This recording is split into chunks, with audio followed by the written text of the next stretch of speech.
बोलिए सद्गुरुदेव की जय।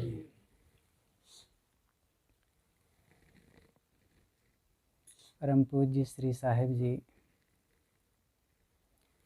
सम्माननीय भक्त सज्जनों, भक्तिमयी श्रद्धा मूर्ति माता बहनों, अभी हम पूज्य साहिब जी के द्वारा बहुत सुंदर विचार श्रवण कर रहे थे। संतों के द्वारा हमें क्या मिलता है। संतों के द्वारा हमें जीवन की वह रोशनी मिलती है जो और कहीं से नहीं मिलती है। चाहे स्कूल में जाएं और चाहे कोर्ट में जाएं और भी किसी भी शिक्षण संस्थान में जाएं जहाँ पर अनेक प्रकार के कोचिंग सेंटर खुले हुए हैं, वहाँ पर दुनिया की चीज़ें मिलती हैं। लेकिन दुनिया में कैसे जीवन जिया जाए, कैसे खुशहाली आ सके हमारे मन में, स्वभाव में, घर में, परिवार में, इस बात की कला तो सत्संग से ही मिलती है। बाहर की शिक्षाओं से हमें चीज़ों का ज्ञान होगा, शरीर का ज्ञान होगा, चांद सितारों का ज्ञान होगा, धरती आसमान का ज्ञान होगा, लेकिन ये ज्ञान करने वाले का ज्ञान नहीं होता है। ज्ञान करने वाला ये आत्मा है, यह जीव है, ये शरीर से भिन्न अविनाशी है, जो सारे ज्ञान को ग्रहण करता है, जो ज्ञान विज्ञान और नाना खोज, नाना अनुसंधान जो हुए हैं, इसका संवाहक कौन है। इन सबको जानने वाला कोई इन सबसे स्वतंत्र नित्य सत्ता है। जो कुछ हम जान रहे हैं वो चीज़ें नहीं, वो जानने वाला कोई अलग है। आँखों से जो हम देखते हैं वह चीज़ है, लेकिन जो आँखों से देखता है वो कोई और है।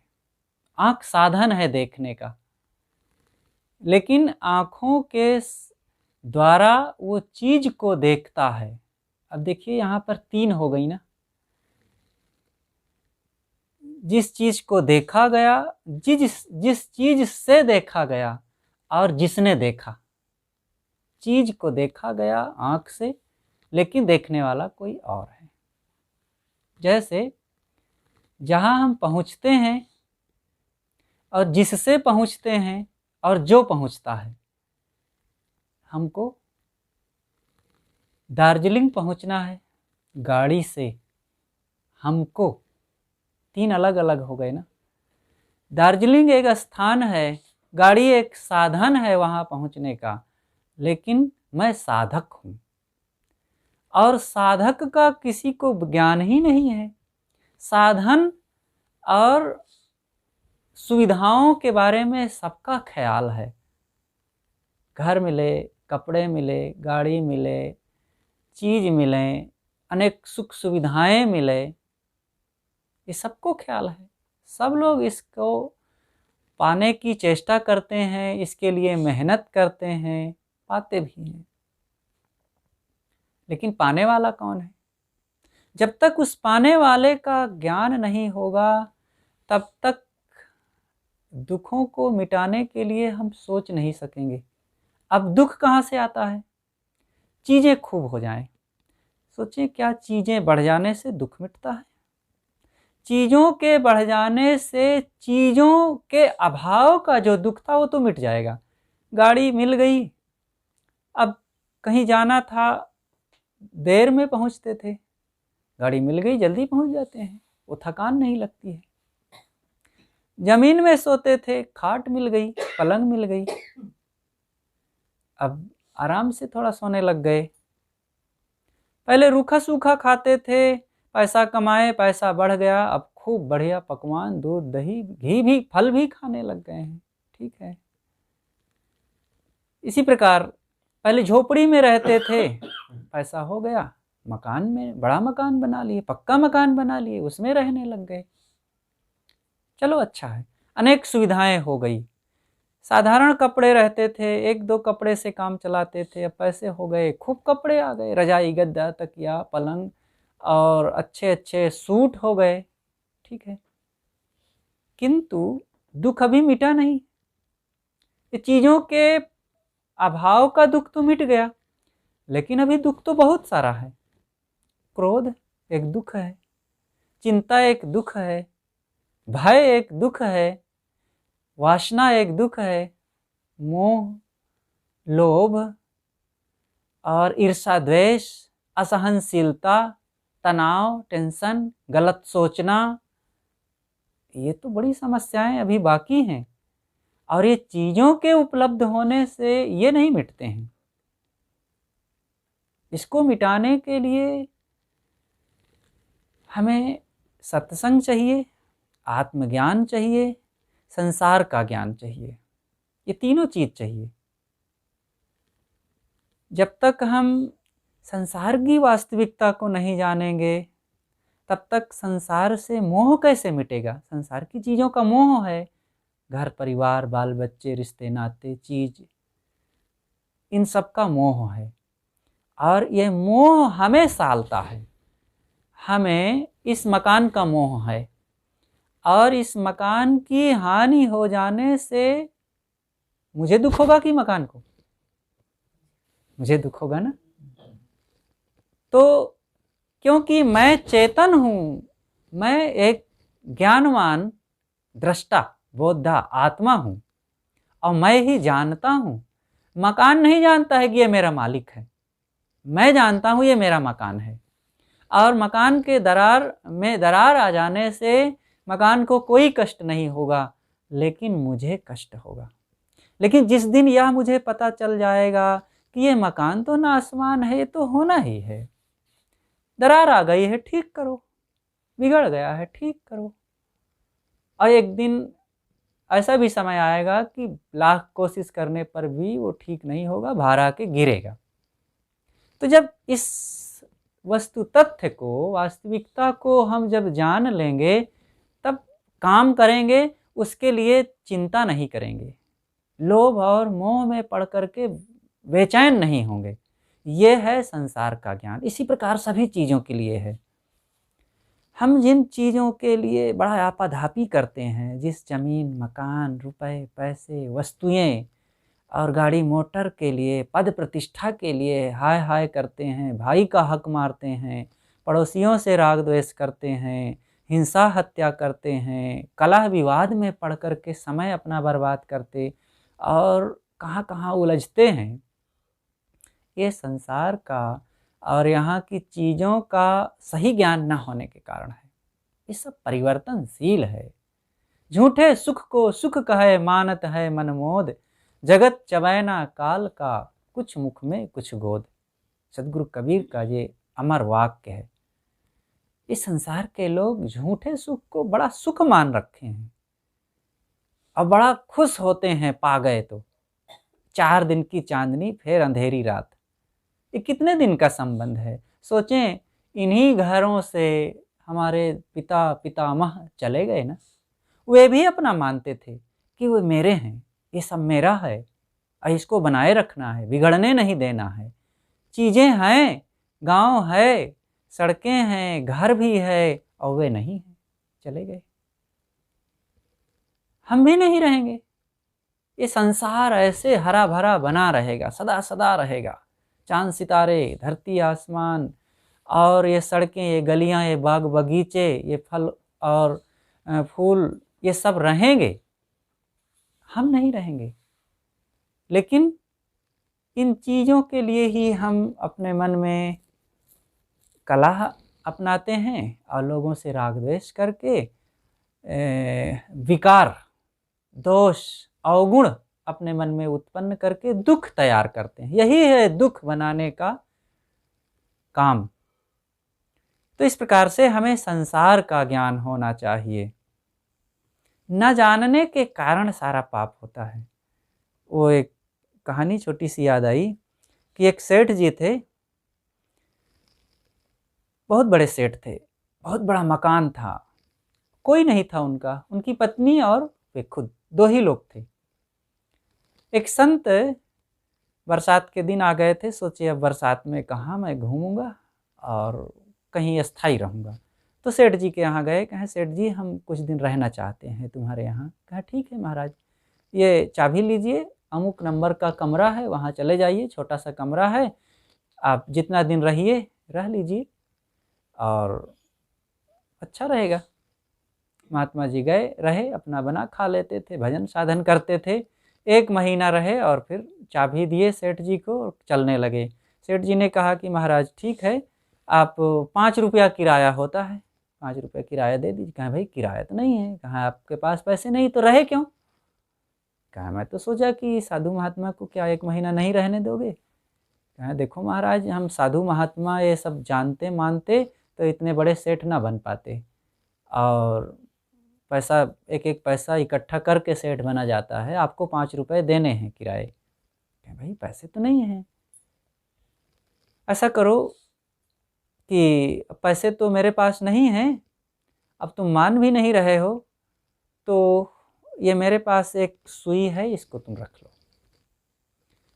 और जब तुम मरोगे तो मैं भी वहीं रहूँगा यमराज के दरबार में, और तुम्हारा नंबर नरक का होगा तब भी मैं तुम्हें स्वर्ग में पहुँचा दूँगा, क्योंकि जान जाऊँगा ये सुई देख करके, तुम सुई लेते आना, और सुई देखकर जान जाऊँगा कि ये वही सेठ का जीव है और इसने मुझे 1 महीने रहने का अवसर दिया था, तो मैं तुम्हें स्वर्ग में दाखिल करा दूँगा। सेठ बहुत खुश हुआ और महात्मा जी चल दिए अपना झोला झंडी उठाए, और सेठ जी दौड़े दौड़े सेठानी के पास पहुँचे और कहते हैं सेठानी एक बहुत बड़ी खुशखबरी लाया हूँ। कहा क्या खुशखबरी? कहा ये देखिए सुई है और महात्मा जी ने दिया है, और 5 रुपये में स्वर्ग का टिकट ये मिल गया है, अब हमें रिजर्वेशन हो गया, और जब हम मरेंगे तो अगर नरक का भी नंबर होगा हमारा तो महात्मा जी ये सुई देख करके हमें स्वर्ग में पहुंचा देंगे। तो सेठानी ज़्यादा समझदार थी, कहे सेठ तू बुद्धू है, भोला, और नहीं समझता है। अरे जब हम मरेंगे शरीर यहीं रहेगा, हाथ भी यहीं रहेगा, तो हम सुई कैसे ले चलेंगे? जाके पकड़ो, महात्मा नहीं है, वो बदमाश है, धोखा दिया है और पैसा न देने के बहाने सुई दे करके चल दिया है।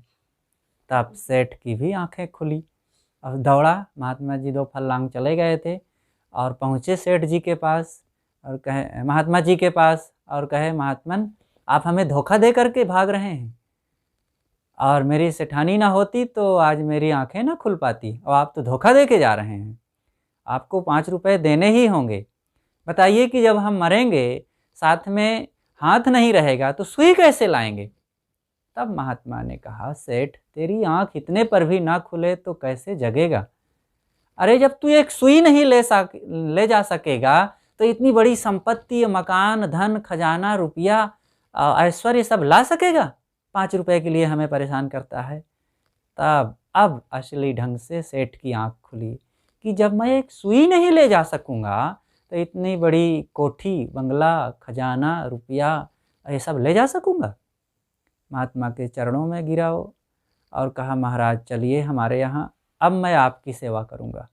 अभी तक तो मैं किराया वसूल करने के उद्देश्य से आपको मैं कमरा दिया था, और फिर उनसे प्रार्थना करके लाया, रखा, सेवा किया, सत्संग सुना, और फिर अपने जीवन में वो भक्ति, शांति, साधना का काम किया। तो ये संसार ऐसे ही है। जो झोपड़ी में रहते हैं, जिनके पास थोड़ी सी चीज़ें हैं, वे छोड़ के जाते हैं, लेकिन जो कोठी, बंगले, कारों में रहते हैं, चलते हैं, वे भी तो छोड़ के जाते हैं। किसी के साथ कुछ रहता नहीं है। इसलिए इस संसार को सदगुरु कबीर ने कहा है, झूठ झूठा कै डार हो मिथ्या यह संसार, तेही कारण मैं कहत हूँ जाते होए उबार। इसको झूठा समझ करके छोड़ दो। क्यों छोड़ दें? साहब कहते हैं मैं इसलिए छोड़ने को कहता हूँ कि जिससे तुम्हारा उद्धार हो जाए। छोड़ने का मतलब इस छोड़ करके कहाँ चले जाएंगे? महात्माओं ने, हम लोगों ने तो छोड़ा, लेकिन छोड़ करके फिर इसी संसार में तो हैं। अपने एक माने हुए घर को छोड़े तो आप लोगों के घरों में रह रहे हैं। अपने माता पिता को छोड़े तो आप लोग बहुत माता पिता मिल गए हैं, तो इसी संसार में ना। छोड़ने का मतलब यह है कि मान्यता को छोड़ देना, मोह को छोड़ देना, आसक्ति को छोड़ देना, लगाव जो अट्रैक्शन है इसको छोड़ देना। जब ये छोड़ दिया जाता है तब दुख मिट जाता है। ये लगाव ही दुख देता है हमें, लगाव। इसलिए लगाव का त्याग होना चाहिए। रहें वहीं, पानी में नाव रहे तो रहे, पर नाव में पानी न आने दो, जैसे अभी साहब जी ने बताया। पानी में नाव का रहना बुरा नहीं है, पानी में ही तो नाव चलेगी, सड़क पर थोड़े चलेगी। लेकिन नाव में पानी आएगी तब दोष होगा, तब खतरा होगा। संसार में ही तो हम रहेंगे।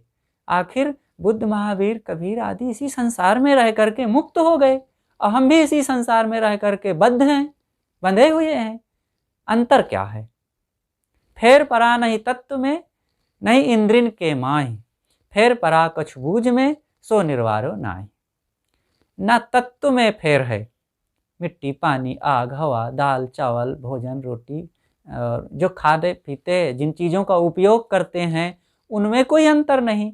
जो ज्ञानी खाते हैं वही संसार के लोग खाते पीते जीते रहते हैं, वैसे ही उसी चीज़ों का उपयोग करते हैं। और अंगों में भी कोई अंतर नहीं है। आँख, नाक, कान, जीभ, चाम, हाँ, ज्ञानियों के पास भी है और संसारियों के पास भी है। अंतर क्या है कि एक सुखी है, एक दुखी है, एक बद्ध है, एक मुक्त है, बस इतना है बूझ का। सदगुरु कबीर ने कहा है कि बूझ, बूझ माने ज्ञान, ज्ञान समझ का अंतर है। समझ समझ में अंतर, कोई हीरा कोई कंकर। तो बस समझ समझ का फेर होता है। एक व्यक्ति ऐसी बात बोल देता है कि रोता हुआ, दुखी, असहाय, निराश व्यक्ति भी फिर उसके जीवन में प्राण आ जाता है, नया उसको जीवन मिल जाता है और पुनः वो अपने जीवन को नए ढंग से जीना शुरू कर देता है। ऐसा बोला। और एक व्यक्ति ऐसा बोल देता है कि हरे भरे परिवार को उजड़ने में देर नहीं लगती है और सब तितर बितर हो जाते हैं और परिवार खराब हो जाता है। तो क्यों? समझ का अंतर है। इसलिए हम सब लोग भी इसी जीवन में अपने कल्याण का काम करें। बस धीरे धीरे धीरे धीरे ये दीपक का तेल घट रहा है, एक दिन पूरा तेल समाप्त हो जाएगा, दीपक बुझ जाएगा। तो दीपक बुझने के पहले इस जलते हुए दीपक में हमें कुछ ऐसा काम कर लेना चाहिए कि इसकी रोशनी हमें हमारे जीवन में सार्थक हो जाए। और रोशनी क्या है? देखो, इतना बढ़िया आँखों से देखना, कान से सुनना, हाथ पैर से करना चलना, और दिमाग मस्तिष्क काम दे रहा है, और ये संसार का इतना उपहार मिला हुआ है। हम इन सड़कों को खुद बनाते, इन पेड़ पौधों को खुद तैयार करते, इन फल फूलों को खुद उगाते, और इन सब लोगों से हमें अगर टैक्स देना पड़ता प्रेम पाने का तो हम दे पाते। ये सूरज चांद का जो प्रकाश मिल रहा है, इसका कोई टैक्स चुका रहे क्या? जो ऑक्सीजन हमें मिल रहा है फ्री में, जब हम बीमार हो जाते हैं और 5 किलो ऑक्सीजन लेने के लिए 50,000 रुपये देना पड़ता है, और 5 किलो ऑक्सीजन बस 3-4 दिन में ख़त्म हो जाता है। और हम 70 साल 80 साल जीते हैं, फ्री ऑक्सीजन का उपयोग करते हैं, अरबों रुपए का ऑक्सीजन यूज कर डालते हैं। बताओ कितना उसका टैक्स दिए, कितना फ्री में सब कुछ वरदान मिला है। और इस अनमोल समय को अगर हम खाते पीते, राग द्वेष करते, मोह बैर करते हम बिता दें तो बहुत असावधानी से जीवन बीता। इसलिए संसार को पहचाने, और ये बदलने वाला है, एक दिन छूटेगा, इसलिए मोह ना करें। और दूसरी बात है कि शरीर, संसार का अंग शरीर भी है, शरीर भी एक दिन बदल जाएगा। परिवार भी है, परिवार के साथ रहना है, इनके साथ सुंदर व्यवहार करना है। आखिर मनुष्य को कहा गया है कि मनुष्य सामाजिक प्राणी है, समाज से ये हट नहीं सकता, समाज को छोड़ नहीं सकता। हम एक घर को छोड़ देंगे दूसरे घर में रहेंगे, इनको छोड़ देंगे उनके पास रहेंगे, भीड़ में ना रहेंगे तो एक दो लोगों के बीच में रहेंगे लोगों के पास, गृहस्थों के बीच ना रहेंगे, विरक्तों के बीच में रहेंगे लोगों के पास ही। तो हम लोगों के साथ कैसे जिएं? बस सहनशीलता, धैर्य, प्रेम, विनम्रता, सेवा का भाव अपना करके जिएंगे, वहाँ जहाँ भी रहेंगे सुखी रहेंगे। और तीसरी बात है अपने आप को जानना, मैं कौन हूँ। हम बाहर खूब चीज़ों के बारे में जान लें, बढ़िया उपयोग करें, लोगों के साथ व्यवहार भी बढ़िया करें, और अपने को हम भूले हुए हैं। और अपने को भूले रहने से फिर काम, क्रोध, लोभ, मोह का त्याग नहीं किया जा सकता है। और अंदर में सद्गुरु विशाल देव ने कहा है, बाहर कुसंग पदार्थ प्राणी, अंदर कुसंग कामना चाह, साथे कुसंग देह मन इंद्री, जगत में रह के करिहो का। बाहर प्राणी पदार्थों का कुसंग है और साथ में कामनाएं, इच्छाएं हैं, और भीतर में वासनाएं हैं, साथ में अनेक प्रकार के लोग हैं, वो हैं, और प्राणी पदार्थ हैं और वासनाएं हैं। ये अनेक कुसंग हैं। इनमें अगर युक्ति पूर्वक जीना हमें न आया तो फिर सब बेकार हो जाता है। इसलिए हम सबको जीवन निर्वाह करते हुए, परिवार का पोषण करते हुए, और दुनिया की चीज़ों को जानते बूझते, पढ़ते लिखते हुए, अंततः सारे ज्ञान, सारे कर्तव्यों की इति होती है अपने आप को जानने में। अपने आप को अगर न जाने तो सब बेकार है। सारा जानना, मानना, करना, धरना, उठाना, पाना, इसका अंतिम लक्ष्य है स्वरूप ज्ञान। उसी को गीताकार ने कहा है कि उपद्रष्टा अनुमंता च भर्ता भोक्ता महेश्वरः, परमात्मेति चाप्युक्तो देहे अस्मिन् पुरुषः परः। जो दृष्टा है, भर्ता, भोक्ता, महान ईश्वर है, सबको जानने मानने वाला है, वही परमात्मा है। और उसको न जाना गया और बाहर सब कुछ जाने तो फिर सब बेकार हो गया। इसलिए हमें बाहर से लौट करके अंततः अपने आप में आना होगा। जैसे कि गाय दिन भर बाहर चरती है, विश्राम अपने खूंटे पर करती है। बाज पक्षी सैकड़ों किलोमीटर आहार की खोज में उड़ आता है, लेकिन अंततः अपने घोंसले में आकर विश्राम करता है। हम कहीं भी घूम आवें, कहीं भी रहने के लिए थोड़ा देर बैठ लेते, लेट लेते, लेकिन वहाँ विश्राम ना मिलता हमें, आए, अब ये हमारी अपनी जगह है, अब रात में आराम से यहाँ सोएंगे, अपना घर। इसी प्रकार ये भी घर छूटने वाला है। अंततः मेरा जो अस्थाई घर है, मेरा अपना स्वरूप है, वहाँ से कभी वियोग नहीं होता है। इसलिए हम सबको वहाँ लौटने का काम करना चाहिए। बस बोलिए सद्गुरुदेव की जय।